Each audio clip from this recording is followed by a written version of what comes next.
না, বাড়িতে মামা এসছে, এত সকালে ক্লাবে চলে এসেছি। মামা দিয়ে কী ভাবছে হয়তো। এত সকালে ক্লাবে আসাটা আমার উচিত হয়নি। বাড়ি থাকলে ঠিক ছিল, কারণ মামার কাছে এখন টাকা পয়সা আছে। মামার কাছে যদি কিছু টাকা ছেড়তে পারতাম তাহলে খুব ভালো হতো। দেরি না করে এখনই বাড়ি চলে যাই, ক্লাবে অন্যদিন আসবে। এখন যে কদিন মামা বাড়ি থাকবে সে কদিন মামার কাছে প্রচুর টাকা নিতে হবে। এই ফুটো, কোথায় যাচ্ছিস? দাঁড়া আসলা। এই মেরেছি গেল, কোন শান্তির ছেলে পেছন থেকে রাখছে। এখন শুভ কাজে বাড়ি যাচ্ছিলাম, মামার কাছে টাকা নেবো, কোন শান্তির ছেলে রাখছে আমার পিছন থেকে?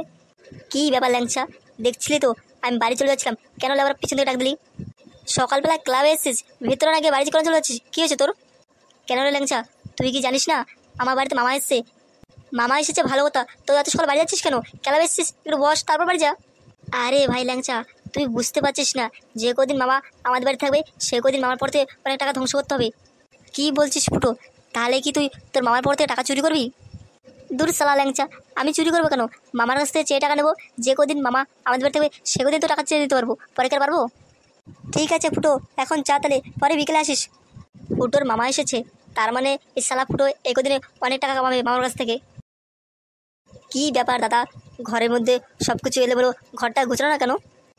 আর বলো না শালা বাবু, জবের থেকে তোমার দিদি তোমাদের বাড়িতে গেছে, তবে থেকে ঘরটা এলোমেলো হয়ে গেছে। আর আমার ছেলে ফুটো, ও তো কোনো কাজকর্ম করে না, শুধু খেদে এখানে এখানে ঘুরে বেড়ায়। তাহলে এক কাজ করুন না, আপনিও চলুন, আপনার ছেলেকে নিয়েও চলুন, ওখানে থাকবেন 2-3 মাস, বেরিয়ে তারপর আসবেন, এই বাড়িটা ফাঁকায় থাক। আরে শালাবু, কী যে বলেন না, আমি তো অবশ্যই যাব, কিন্তু তোমার ভাগ্নে কি যাবে? ওকে নিয়ে যেতে পারলে ভালোই হতো। সমস্যা হচ্ছে ফুটোকে নিয়ে, ওকে তো আগে বলেছিলাম ওর মামার থেকে ঘুরে আসতে, কিন্তু ছেলে গেল না। ওদের কী যে করতে চায় ওই জানে। আরে কি আর করবেন, এই বয়সের ছেলে পেলে এখনই তো এরকম করবে। দেখতে দেখতে কত বড় হয়েছে, এখন করলে হবে? এখন বোঝার বয়স হয়েছে, এখন যদি কাজকর্ম না করে তাহলে হবে কি? ঠিকমতো পড়াশোনা করে না। তা ফুটো এত সকালবেলা কোথায় গেল, এখন তো আসলো না? আর বলো না গো শালাবু, দিন দিন তোমার ভাইরা যা শয়তান হচ্ছে, ওকে তো কোনো কথা বলতে পারি না, তারপর উগ্র মেজাজ আসর।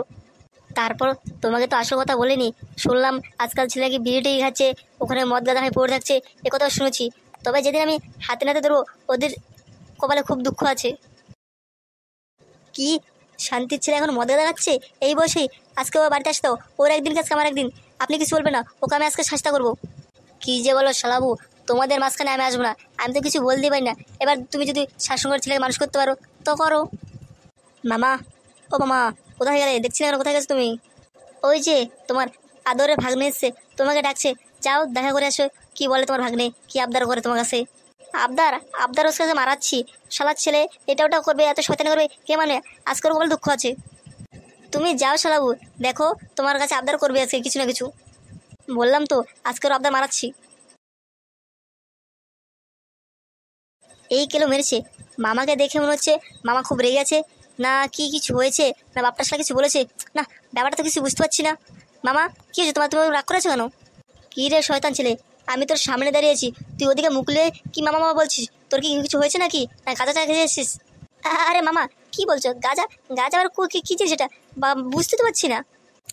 হ্যাঁ রে শান্তির ছেলে, তোর বাপ ঠিক কথাই বলছিল, তুই নিশ্চয়ই মদ গায়ে খেয়ে এসেছিস, এই জন্য তো তো করছিস। আরে মামা কি যে বলছো, আমি কোনো সময় গাঁজা খাইনি, আর মদ বোতল তো আমি ছুঁয়ে দেখিনি। নিশ্চয়ই তুই খেয়েছিস, না আমি তোকে মদের কথা বললাম আর তুই বোতলের কথা বলছিস, তুই নিশ্চয়ই বোতল বোতল মদ খাস, তাই না? এই কেলো মেরেছে, আজকে কি সব পর্দা ফাঁস হয়ে যাবে নাকি? কোন ক্যাচা করলে ফাঁসলাম আজকে ভাই? দেখ শান্তির ছেলে, এবার কেমন লাগে? আমি বলে তো আমার পুরো তর্ক করিস, এবার মামার সামনে কিছু বল। যাস সালা, আচ্ছা ভাষণ ভেসে গেলাম তো, মামা তো সব কিছু জেনে গেল, এবার কীভাবে আছি এখান থেকে? কিরে শান্তির ছেলে, কিছু বল। মামা কি যে বলছো, আমাকে দেখে কি ওরকম খারাপ ছেলে মনে হয়? আমি খুব একটা ভালো ছেলে।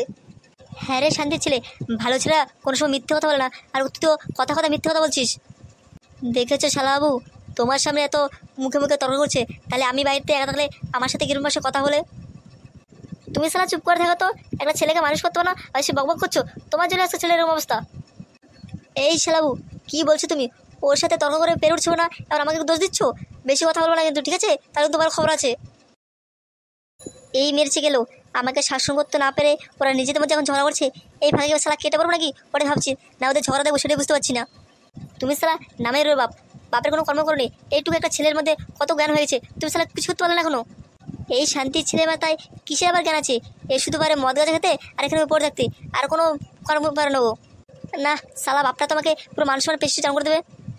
তুই শান্তির ছেলে ফুটো, কিছু বলছিস কেন, চুপ করে আছিস কেন, কি হয়েছে তোর?